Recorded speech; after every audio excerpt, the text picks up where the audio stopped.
If I could step into a time machine and travel back to when I was a beginning piano player, what 3 pieces of advice would I tell myself to focus on?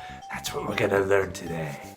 3 things! 1, I would learn what chords are and how to start using them. So chords, if you don't know this yet, and you can go pretty far in music, reading printed music without knowing what chords are, but chords are simply collections of notes. We have these collections like major triads, minor triads, and so on. There's tons of chords. Using them, we can get kind of pre-packaged sounds that we know when we put them together, they have a certain effect. We tend to say that minor, for example, minor chords are more sadder than major chords.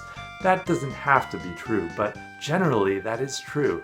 And there's a lot of other generalizations we can make. The point is, learning chords can be overwhelming because there's tons of chords and you're like, where do I begin? Think about it like words.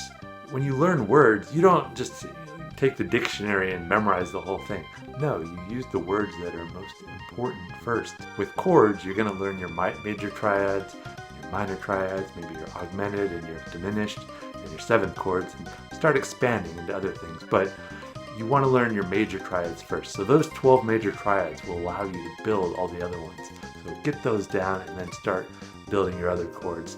I'll probably do another video on chords and how to use them and how to think about them.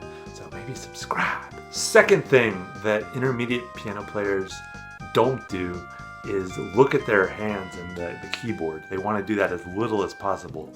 And it's difficult when you're getting started because your brain takes a long time to get the layout of the keyboard. Initially, you're going to be able to do like the keys that you use most, and then you'll be able to do slight jumps.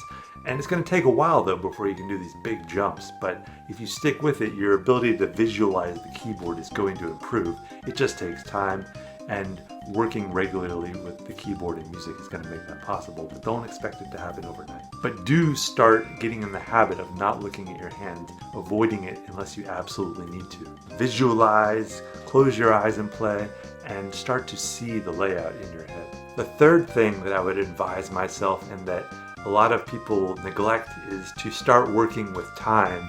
And what I mean by this is use a metronome, but not just a metronome, and not always a metronome. So a metronome is something that a lot of people are afraid of. They're like, I can't keep up with this.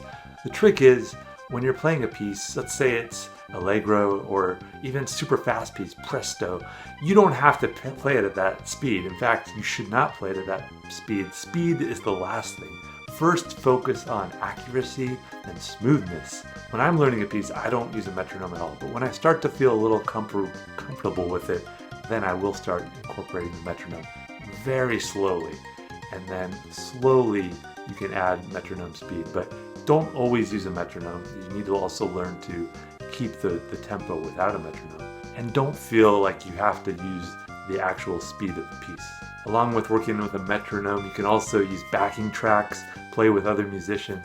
But the point is, you need to start dealing with music in real time, and that means keeping up. When you're performing, it's better to make a mistake and keep going than to stop. So those are my 3 tips. I hope they help you as you improve as a piano player. I'm going to do more music and piano related tips in the future, so please subscribe and hit the bell for notifications, and I will see you there. Bye.